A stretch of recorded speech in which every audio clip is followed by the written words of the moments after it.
What's up, everybody? Rev Sauce 9. Make sure to rate, like, and subscribe. Hit that bell icon for the latest up-to-date information that comes to my channel, videos, shorts, things like that. So make sure to hit that bell icon. Everything down below in the description of this channel should be updated. I apologize that it hasn't been. I've been a little lazy. I apologize that I didn't do a co-review with my co-host Icon the past couple of days because I've just been very busy doing family things, and I share a car and I have to wait for certain things, and then out in the heat, taking a Uber, going back and forth. It's been a big pain in the ass. So I do apologize that I have not been as consistent as I want to be.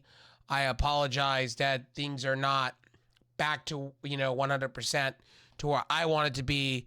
It's just, like I said, Icon is on at a certain hour, then goes to bed at certain hours. So it's kind of been a little bit of hit and miss. I've been like, they come on, I miss them, like two ships passing sometimes.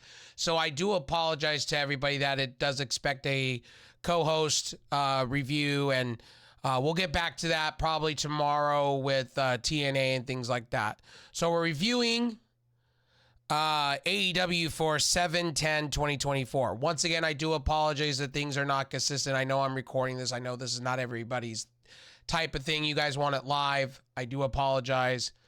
And I know you guys have been asking about review scores and things like that and how I feel. So I've been saying I don't like doing those things, but because you guys have been requesting it, I apologize once again that I have not been giving review scores, and I've just been saying it's been a decent show or average show. This show tonight, I would say, is a better AEW show to me. It's not bad. I wouldn't say it's the worst show in the world, as some people will say. To those people that sit there and talk about views and ratings, those people have nothing better to do with their time. They care more about that than actually watching the shows. We call those marginal fans. We call those people views and view seekers. They only care about views and ratings. So honestly, honest review here, and raw and uncut, I will say this was a B- show. Was it the best show? Absolutely not. I would say this is a 7.0. I would say it's a 3 out of 5 stars. I would say it's literally 7 stars out of 10. It's not the best show in the world, but it got the job done. And be real quickly, let's talk about this Stephanie Vakir. I'm going to have a video on this too, but I'm going to keep it short with you guys. She signed with WWE. I expected that. Were you all surprised? To these people that want to blame always Tony Khan. This wrestler doesn't go over here, it's Tony Khan's fault. Like, I love those people. The people that I go and I'm in public chats, and the first thing I see is blame it on the Tony Khan. That's what people do, man. It's like, wow. Like, it's not this man's fault. She already had one foot out the door, ladies and gentlemen. She was talking months ago. If she wasn't going to get an upgrade in pay, she wasn't sticking around. And I believe she was in the Mae Young Classic years ago, a few years back. And she's had eyes on WWE for a while. So it's not surprising to me. I knew she wasn't going to sign with AEW. She was always talking about WWE. Go watch her prior stuff. Go listen to her talk about WWE. And WWE's been on a hot pursuit of signing international talent lately. Like Julia. Julia is going to be debuting here soon for WWE. Now you got Stephanie Vakir, who, to me, I just want to see wrestlers get treated right and get paid right. I didn't care if she signed with AEW or WWE. Stop this tribalism. Stop the bitching about who goes where. It's like if Jordynne Grace went to AEW, let's say she did, hypothetically, I wouldn't be mad either way. WWE or AEW, get the best money, get the bag, be happy where you're at, love wrestling. Or if Jordynne Grace wants to just keep re-signing with TNA, I wouldn't be mad about that either. Do what makes you happy, first and foremost. But again, I think the Vakir stuff, I think a lot of people are taking it way out of context. And, these reports, again, don't believe everything you hear about these reports. Again, as I will say this again and again, don't believe what you hear from Sean Ross Sapp, from the Wrestling Observer, from, PW Torch or PW Insider, or PWI or Sports. Don't believe everything you hear. There was conflicting reports. that they were going to have her sit on the sidelines and let her contract expire. Then she got granted her release. Well, obviously something happened and she got signed by WWE. And Shawn Michaels is blowing his load on the internet, saying they signed her. She's going to be reporting to the PC and they're going to be doing major things with her. So at the end of the day, I could care less. I just want to see the wrestler happy. And obviously, she's had one foot out the door for quite some time with CMLL and New Japan Pro Wrestling. And here we are. She signed with WWE. And I think right off the rip, you put her as a champion somewhere, North America and something. And I think she'll be just fine in NXT for a while and then bring her up on the main roster and all that stuff. So anyway, and she's good stuff. Her and Julia are going to be leading the next generation of wrestling talent that comes out of NXT. So at the end of the day, I'm pretty happy about that. Anyway, let's get into talking about AEW Dynamite. Like I said, this was a B- show. They kicked off with Will Ospreay coming in the ring. Will Ospreay doing Will Ospreay things. Good for business. Kicking off with Will Ospreay making a response to MJF, and then MJF coming out on the Tenatron, saying what he needed to say to the crowd. Is good for business. Heel MJF is always the best MJF. The tweener MJF, it was kind of a little hokey pokey towards the end. And when you don't have Adam Cole there to complement it, it kind of falls apart. Now, brings up the question, when Adam Cole does come back off of the injured reserve, do you turn MJF face again?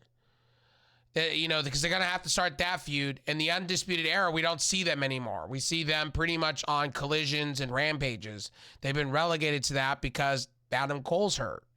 And they've gone ice cold, really. And they've been on Ring of Honor more than anything. The Undisputed Kingdom has really been ice cold as of late. So, again, like I said, this whole back and forth about ADHD and, who's the main event guy, who's the pillar of AEW. You have an AEW original MJF versus the upcoming new future of AEW. Great. That's going to be a great feud going in. And then you had Pac win tonight, so that kind of pencils in for the International Championship. We're going to see where that leads. Then you had, pretty much Adam Page. It looks like Adam Page is out to destruct. He didn't win gets Bryan Danielson to kick off the show too. But at the end of the day, Adam Page is good shit. And I like this new character of his. And I think Adam Page is going to be a member in Blood and Guts for the Elite. You got to see Swerve's going to lead the Elite. I think Darby Allin will be part of the Elite. Darby Allin will be part of a Team AEW. My bad. Let me stand corrected there. I'm talking really fast. I think you'll have Jungle Boy on one side. Maybe you'll have some surprises. I was talking about possibly Shane McMahon coming in as part of Team AEW. That could be a possibility. Maybe they're working out something. Who knows? Because it seems like those rumors are becoming reality day by day, night by night. But Danielson, Hangman, look, at the end of the day, this was a good match. This is a typical Daniel Bryan thing. Bryan Danielson, this is typical. And again, he bleeds. He has to overcome. And he overcomes, takes a psycho knee to the referee down, and then Jeff Jarrett comes in and then becomes the makeshift referee. 1, 2, 3 against Adam Page. Again, as I said, there was that back and forth. Is it everything that I wanted it to be? Yes and no, but Danielson, it was his to lose. And Adam Page just came back. Do you have him win right off the rip? No. You have to build him up again. So I expected him to lose. And I expected him not just to wipe through talent just to get there. And we're at Danielson's last of his full-time, career. He's going to go part-time eventually, kind of like what Sting was doing, where he wrestles here and there on special occasions. And if you're doing that kind of noise, right? If you're doing that kind of noise, you have to have Danielson. If you're going to be sending him off, making the fans happy, you're going to want him to win that World Heavyweight title nonetheless. And then he said this is his last chance to get to the World Heavyweight belt.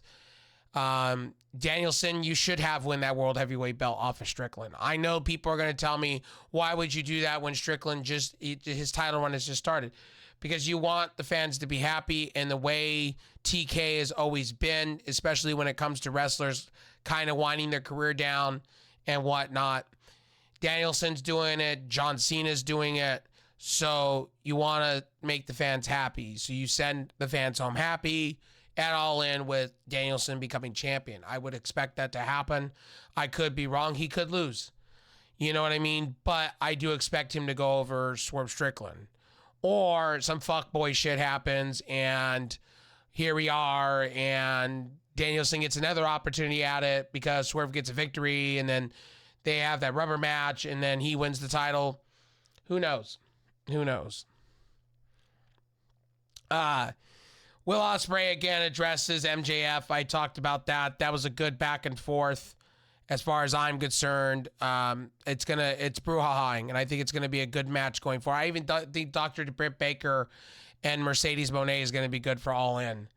I'm already feeling it. It's All In season is happening, and I'm excited for that. Their version of WrestleMania. I'm excited for it. Tony Khan's always doing a good job building to pay-per-views to me. Not everything makes sense half of the time, but Tony Khan has been starting to build storylines, and I think people are not patient when it comes to Dynamites. And, you know, at the end of the day, you want Tony Khan to build these to have good matches, right? And there has been storylines within, like Mariah May now. You knew the seeds were planted a while ago when her and Mina Sharakawa was there. You saw what was happening. You saw what was going on. Were you shocked that Chris Statlander screwed over Willow Nightingale to a certain extent? No, because they got to continue that feud. That feud's going to be a blood feud for a while. I wasn't surprised. Another thing that I'm not very surprised is Adam Page looking at Okada for the international championship. I wasn't surprised in a continental, international, whatever. You know, like to me, that would be a good match to have. I think Jungle Boy and Darby Allin at All In would be perfect. If they're going to go that way.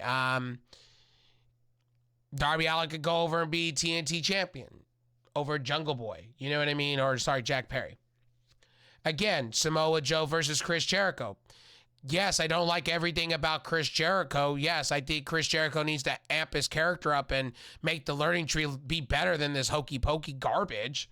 And I've not been a big fan of Chris Jericho, but tonight I was like, okay, all right. I'm not a big fan of you, but you know what, Chris Jericho, you need to go back. Chris Jericho just needs to become the Painmaker again. That's where Chris Jericho succeeds. This whole learning tree shit is garbage. I didn't like, I didn't like the Pinnacle Chris Jericho shit. The Inner Circle shit I liked.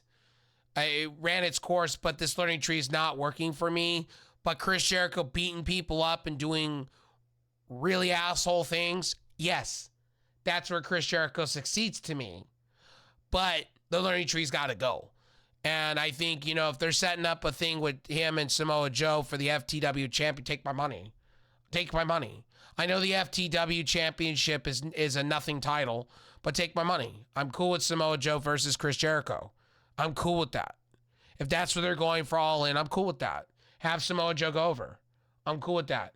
Because Chris Jericho has done nothing with that title except be a stupid character, a real stupid character.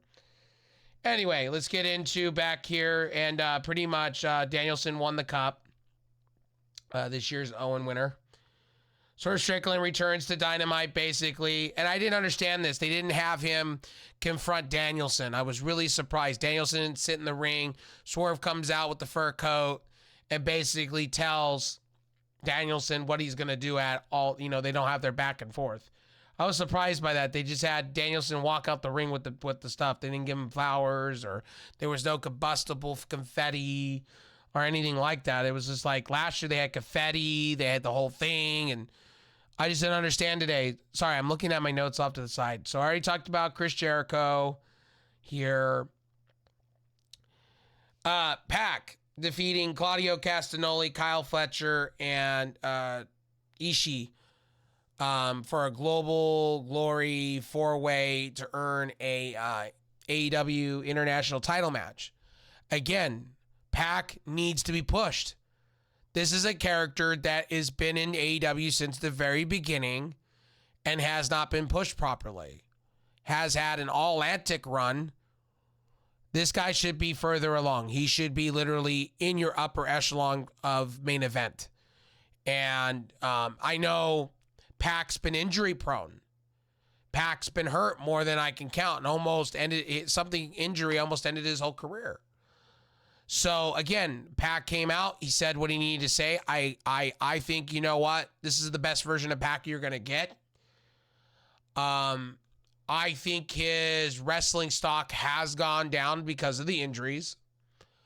But I could see him and Will Ospreay going at each other again. And I could see Pac going over.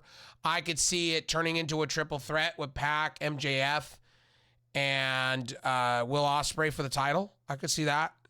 If they really want to go that far. Again, I do like Claudio here. I really was pulling for Claudio or Pac to win. Kyle Fletcher's coming off losing the ROH Pure Championship. I think that's what he lost. And Tomo Ishii, he's a New Japan guy. He floats around, and he's pretty much a hired hand for AEW when they do have shows and stuff like that. So there's that. Mercedes Moné, double champion toast. This was a waste of time. Britt Baker comes out and beats everybody up. I wanted Britt Baker to take the mic once again and say some shit. Will we see Jamie Hayter and Rebel coming back? I think we will at some point before All In. I think we see them here. I do. Now, I could see Jamie Hayter and I could see Rebel turning on Britt Baker. I could. And have them align with Mercedes Moné. I could see that because Moné is heel, Britt's going to be face, and Britt Baker needs to overcome diversity, I guess, as we're saying. But then I can also see them lining with Britt Baker and having the three back together all together again. Because everything is good when all those people are together. Again, Jamie Hayter's good shit. So, again, like I said, the Mariah May stuff, man, absolutely perfect. I was really happy with that. Mariah May taking the shoe, beating the shit out of, Toni Storm was perfect. Toni Storm's doing the best work of her career. I think they've booked Toni Storm the best they can book her. At time, has it been pretty? No, but it's been good, and I like the timeless Toni Storm gimmick. Has it been a little overdone? Yes. But tonight, I was cool with that. Right off the rip, Mariah May taking the belt and just going bam, bam, bam, bam. I'm cool with that. Yes, people are going to turn around. There's too much blood on AEW television. But again, AEW said they were different than WWE. They're more PG-13, rated R, TVMA. They've said that themselves. So what do you expect less? Again, Danielson was bleeding tonight. Mariah made Toni Storm bleed. Now we're going to see this build into something over the next few weeks. So that builds a storyline. Will Nightingale and, again, Chris Statlander, that builds a storyline once again. Stothy Hathaway, it just builds up. Then you have Darby Allin beating up Brandon Cutler, saying that he's going to be back for 250, and their celebration of 250 episodes. It builds story because you know there's going to be a story that's going to lead into Blood and Guts, that's going to lead into Jack Perry and Darby Allin and All In. It's good stuff. You know, again, does AEW have to be perfect every week? No. Do they have to be like WWE and every week? No. I'm not asking them to be. And I think if you compare the two companies, they're two different niche markets, two different niche audiences. And again, Tony Khan is booking for the hardcore audience, the people that are hardcore, that want those 5-star matches. And I think WWE is building for the casual fan that likes certain things and certain shows and certain wrestlers and certain things. Again, Do we have to say they're both on the same playing field? No. And that's what I don't like about wrestling fans nowadays. You know, you can't have your cake and eat it all at once, man. And again, you got to go in, like I go in every week going, AEW is going to be different than WWE. Just because Tony Khan says this, that, and the third, he's you know, oh, he's booking for that. I don't pay attention to that. Tony Khan has to sell his product no matter what he has to do. Again, it's like the people that care about views and ratings and shit. I get really like annoyed when it comes to those stuff when you guys are all sitting here talking about views and fucking this and that. It's like, just be happy that the wrestler, like, yeah, the thing I would say, Chris Jericho, yes. Was the street fight great? No. Was it gimmicky? Yes. But it builds a storyline for All In for that FTW belt. Oh, they have too many titles. Well, WWE's now talking about making two to three new main card titles for the women and relinquishing and vacating the tag team belts. So what do you got to say about that? There's rumors and speculation there's going to be a North American main belt title and a intercontinental belt on both sides, or a women's US belt. So what are we talking about here? What are we talking about when it comes to too many titles? And if we're talking about Ring of Honor being featured on AEW television, you know we're in a negotiation period, right, for AEW. So you can't sit here and bitch. I love how I go into group chats and I see people just bitching and blaming Tony Khan, but you got to see the big picture on things. Valkyrie, let's get real here. Let's talk about it.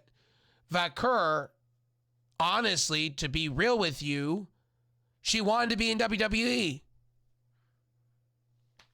So again, what are we talking about here? What conversations are we having?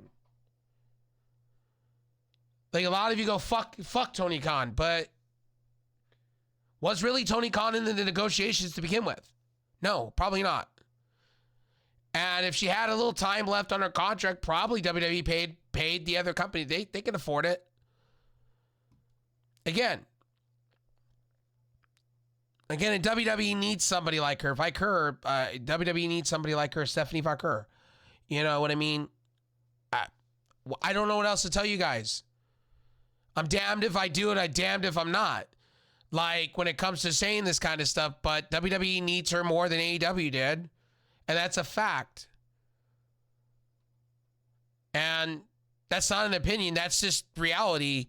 A lot of WWE's talent is getting older. And we haven't heard anything about Becky Lynch. Is she resigning? Is she not resigning? Maybe she signed a deal quietly. Natalya. Did she resign? Is she coming back? Supposedly she's been at AEW. Dijak's been at AEW. So again, like I said before, it's, you know, you got to be patient with the companies, and you got to understand that AEW's been injury prone. People are coming back. Things are heating up now. And we probably will see Jamie Hayter and Rebel back. Good for business. Anyway, again, a diss track by The Acclaim. This is where The Acclaim does great. Shelton Benjamin this week, man, putting Max Caster on blast, going, I don't know who that fucker is. Basically, that was funny to me. But anyway, I would like to see Shelton in AEW, honestly. I would like to see Shelton Benjamin back in wrestling because, you know, he's not that old. And I think he could still go at 44, 45. I mean, he's the original guys that came out with Brock Lesnar and, you know, John Cena and things like that. So anyway, my name is RevSauce9. Honestly, this was a 7.0 show.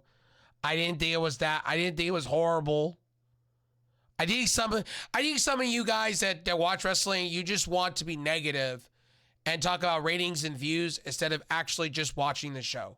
And I've always said this, if ratings and views were a wrestling promotion, it would get millions of people to watch. I'm just saying. Honestly. My name is RevSauce9. I'll see you guys in the next one. Peace.